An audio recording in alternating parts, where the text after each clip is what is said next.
My brothers and sisters, co-creators, and all those those that we have created even. So I am talking about the Cabal process, the Cabal sovereignty process, not for the Cabal, but for us. This is step three of we're going to talk about step three of Magenta Pixie's, who channels the nine. Uh, Magenta Pixie channels the nine, for short. And they gave her a three-step process for um, freeing ourselves from the Cabal. So that's really a freedom from uh, slavery. And that's what we're talking about. Um, Sovereignty is another name. Um, so there's some names I wanted to drop in, but the we'll just briefly review. The first step is informing yourself. So informing oneself of what's going on. So that means do your research, do your homework. I gave lots of names in my last two videos. You might want to check them out. I should find out how to link them. Um, and so you've got to inform yourself about what's going on. And then you set boundaries. Is step two is setting boundaries with essentially that's what you're doing is setting boundaries with these negative forces and entities and principalities and powers is how the Bible would put it. So on step two, or step one, it's so important to inform ourselves because part of it, uh, you know, there's a saying that says, "My people perish for lack of knowledge." So you don't know what you don't know. Sometimes will hurt you. Okay, so that is not a true statement. That's something interjected to keep you from doing your own research. That's some of the conditioning that we have to face and get over. So step two is setting boundaries with that, and that is claiming your sovereignty. And on the last video, if you will go to that on the step two of the Cabal process, it was a tricky name. So I didn't want to say Cabal freedom because it's not freedom for the Cabal. I'm not talking about that, but I'm talking about our freedom. Step two is setting boundaries, though, with what you have researched is happening. So to claim your sovereignty and your freedom, to say that to withdraw any accidental contracts that you've made with them, and you can even write that out. Um, some in some way establish it. Claim your freedom. Uh, in prayer with a friend, with on your social media, claim your sovereignty. Don't be attacking anybody. Do it in love. All this should be done, not that you love them, we're not saying that, but treat them as children, as you would a child who is hurting, sickly, confused, and who doesn't know what they're doing, who's been very hurt. So but set boundaries, like you would set boundaries with children. Don't let them do this to you. So how you would treat a child, set the boundaries. So it covered some of that in the last video. This one is now about, after you've set the boundaries, then you need to um, forgive. So this is step 3 is uh, about uh, releasing and forgiving and letting go. Not of no, it's not about forgetting. I'm not saying not forgetting. That's not what we're talking about. Okay, this is so it's a sensitive topic. Always has been one that's been very controversial. The reason why this step comes after the process of setting boundaries and claiming your sovereignty and claiming space and having this all stop, all this abuse, all this financial abuse, all this child abuse, all this, um, um, them taking our money. That's financial abuse again. But also, right now, we're like physically being quarantined, we're being imprisoned. We're essentially under house arrest because basically there's a kind of a common cold going around, and to that's an excuse in which they're practicing martial law. They are practicing martial law. That's just what I've been told by my sources, and they're going to collect a lot of data on this and see how it went and what they can do, probably next time around. If I'm not saying that they can do anything, but that was their plan. So again, so something you need to know about forgiveness. There's several things. Forgiveness is not for for, for the other party. Forgiveness is for you. Forgiveness is for you, and it is it. You've heard it's like holding anger, a grudge, a grievance, a desire for vengeance is poison that you drink, hoping it will hurt somebody else, but it doesn't. Um, I'm not saying that it's not energy transferred to that person, but it's mainly, like 90% of it is hurting you. So, and also think about this, they feed on this energy. This is exactly what they want, is for you to have a grievance, for you to be angry, for you to be entangled and confused and feel hopeless and helpless. Um, that's that's what they want. That is their food. Okay. And yes, have you heard of the Wraith, like on Stargate? Well, that's kind of what they are. They're energy vampires of a sort, yes, and I'm not talking about the people necessarily here that we see. I'm talking about the ones that are even above them. They are here for what I've heard some call loosh. Is a low energy frequency that they can use, that they can feed on.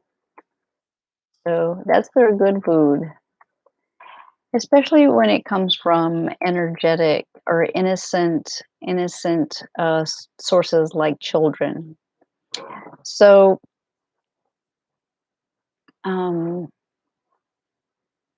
part of this is because they some factions of these groups um, are confused to think that the crucifixion, that God Himself sent His Son um, for crucifixion, and that means salvation for primarily probably themselves.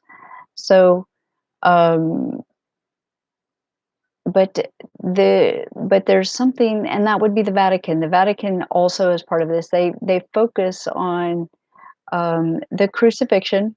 That's no secret. Um, but they've and the torment that Jesus was put through. Well, you know, he was a master, and so he probably mastered the pain of going, what he was going through. He I'd say had pretty good control of his pain receptors at that point. Um, he was probably pretty okay. However, it's pretty brutal process, but I think I don't know if it's Marco Santosi, um, who had some information, um, that one of the mystery schools in the Middle East, probably near India, did some things, like they did some pretty harsh training, kind of like the Buddhists going out in the cold, in the snow and melting the snow. Well, there's other kind of rigorous disciplines, like he was saying that they did put them on a cross, and uh, practiced staying alive on, on that on the cross. Um, of course, you'd have to be at a certain point of mastery. Masters have done many things that are death defying. So the point being, long way around, sorry, is that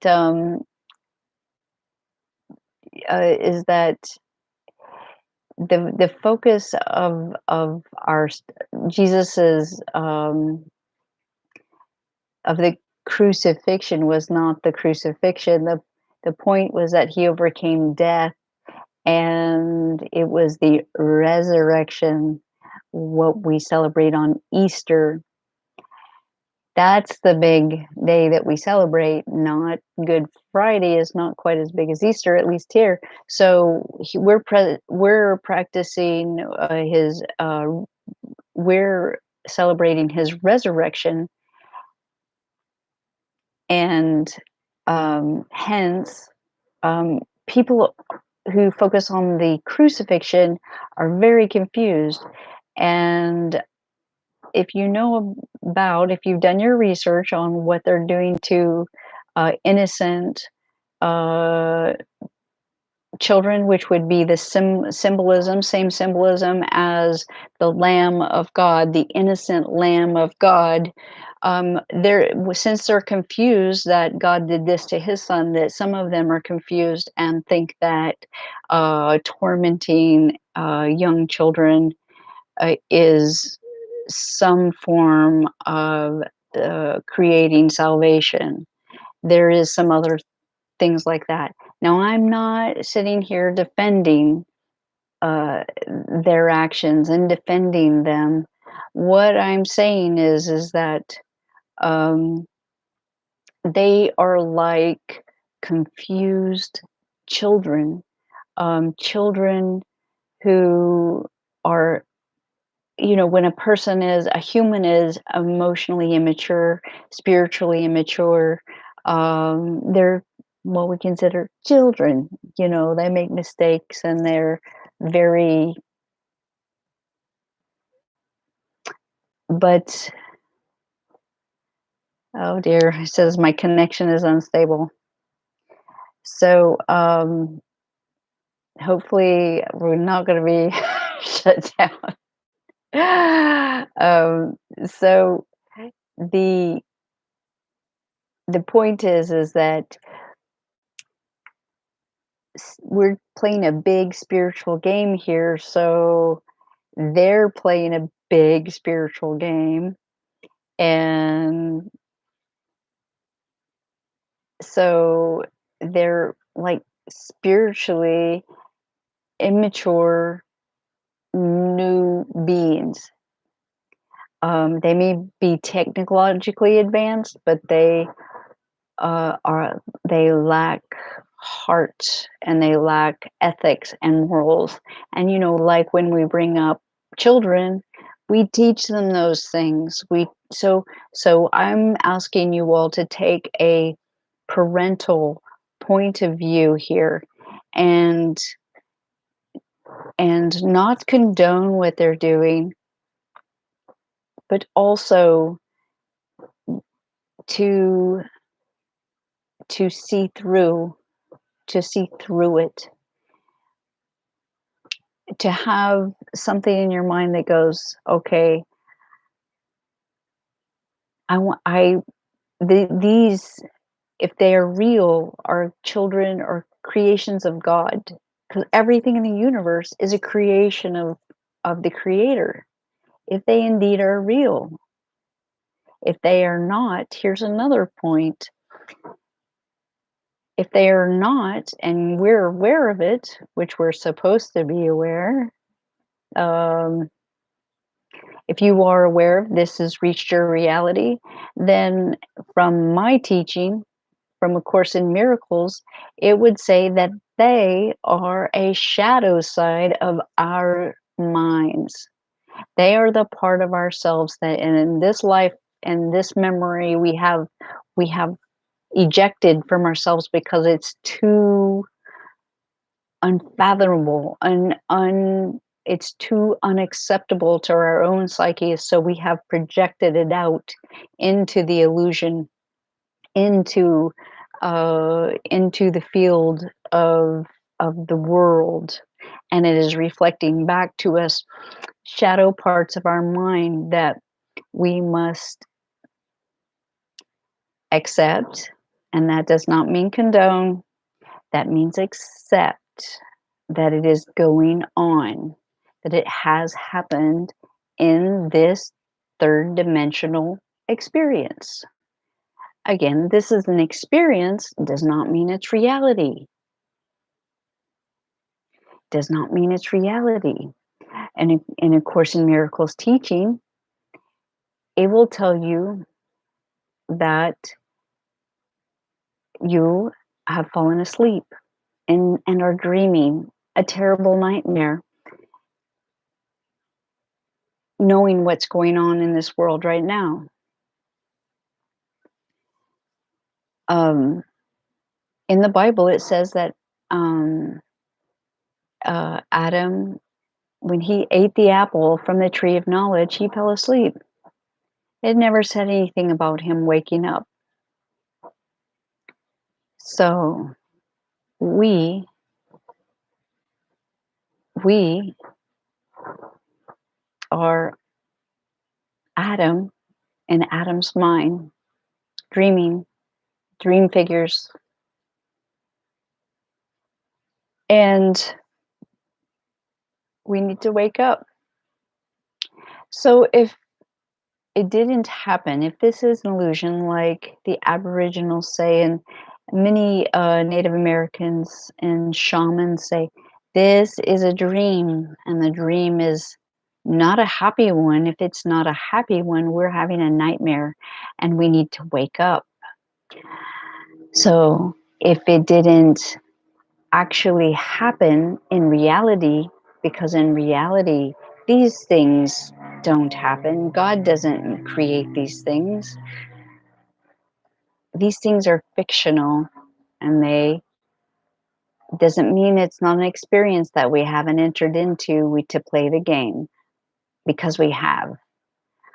But if you were in a dream and terrible things were going on, and we've all experienced this, when you wake up, you pretty much forget about it unless it was just really, really bad and you were like, oh my God, I'm so glad I'm not there. I'm glad it really wasn't happening and it really didn't happen to me. So, like this is another way that you can access forgiveness within yourself. And I'm not saying to do this when you're in shock about everything that's gone on, because there are stages of grief that you must go through to get to acceptance, to get to forgiveness. when you're angry or in denial or in grief, shock, afraid is not the time that you can expect yourself to get to forgiveness. But you can get there. And this is a process that we're all going to have to do to wake up. And waking up is a beautiful thing.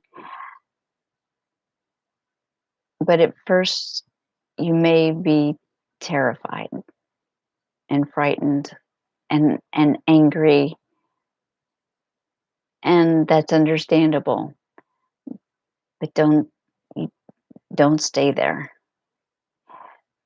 And you can't fight this with vengeance and anger because that is what they actually feed off of. So you can't do that. Okay. I need your questions, and I do these videos um, synchronistically, so I don't schedule them, and I probably won't tell you when they're coming on. That's the way I have been shown to do many things in my life more and more is through synchronicity. And but if you want to know when things are coming on or are happening, you have to hit the little, you have to subscribe and hit the little bell so you'll be notified when I do these. Um, so if you have more questions, please ask me. My basis is of teaching is non-dualistic. That is Hinduism, Buddhism, um, and A Course in Miracles is a non-dualistic teaching. You may have to look that up. You may want to look up non-dualistic, or and non-duality can be spelled a couple of ways.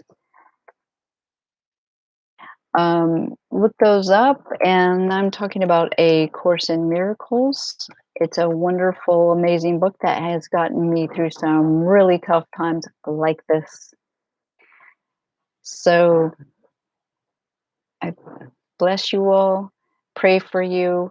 You can put your prayers on here, and you can claim your freedom, and we can talk more about forgiveness or whatever questions you might have. Please send them to me, and remember to hit the bell, gong the bell, and subscribe, like, so this may get out there to the world. And remember to have a great life. Start by having a great day. All right, follow your bliss, follow your joy, but do your homework too. Okay? Bye bye now. And please um, let me know what questions you might have, because then it can bring we can talk about it. Blessings.